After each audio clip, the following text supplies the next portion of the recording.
أعوذ بالله من الشيطان الرجيم. بسم الله الرحمن الرحيم.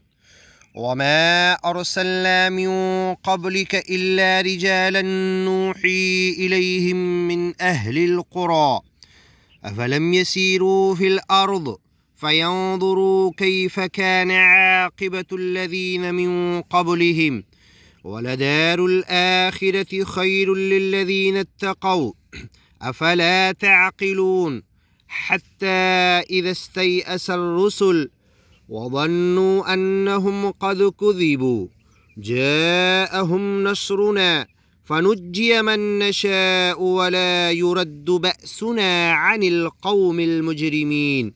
لقد كان في قصصهم عبرة لأولي الألباب ما كان حديثا يفترى ولكن تصديق الذي بين يديه وتفصيل كل شيء وهدى ورحمة لقوم يؤمنون.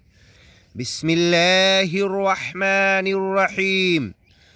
ألف لام ميم را تلك آيات الكتاب والذي أنزل إليك من ربك الحق ولكن أكثر الناس لا يؤمنون. الله الذي رفع السماوات بغير عمد ترونها ثم استوى على العرش وسخر الشمس والقمر كل يجري لأجل مسمى يدبر الأمر يفصل الآيات لعلكم بلقاء ربكم توقنون. وهو الذي مد الأرض وجعل فيها رواسي وأنهارا ومن كل الثمرات جعل فيها زوجين اثنين يغشي الليل النهار إن في ذلك لآيات لقوم يتفكرون. وفي الأرض قطع متجاورات وجنات من أعناب وزرع ونخيل صنوان وغير صنوان يسقى بماء واحد ونفضل بعضها على بعض في الأكل إن في ذلك لآيات لقوم يعقلون. وإن تعجب فعجب قولهم أإذا كنا ترابا أإنا لفي خلق جديد. أولئك الذين كفروا بربهم وأولئك الأغلال في أعناقهم وأولئك أصحاب النار هم فيها خالدون.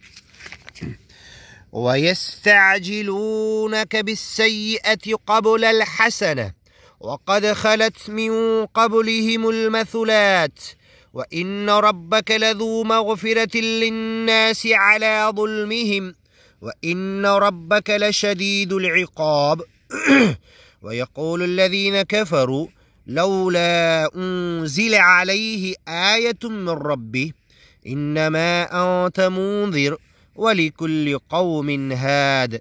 الله يعلم ما تحمل كل أنثى وما تغيض الأرحام وما تزداد وكل شيء عنده بمقدار.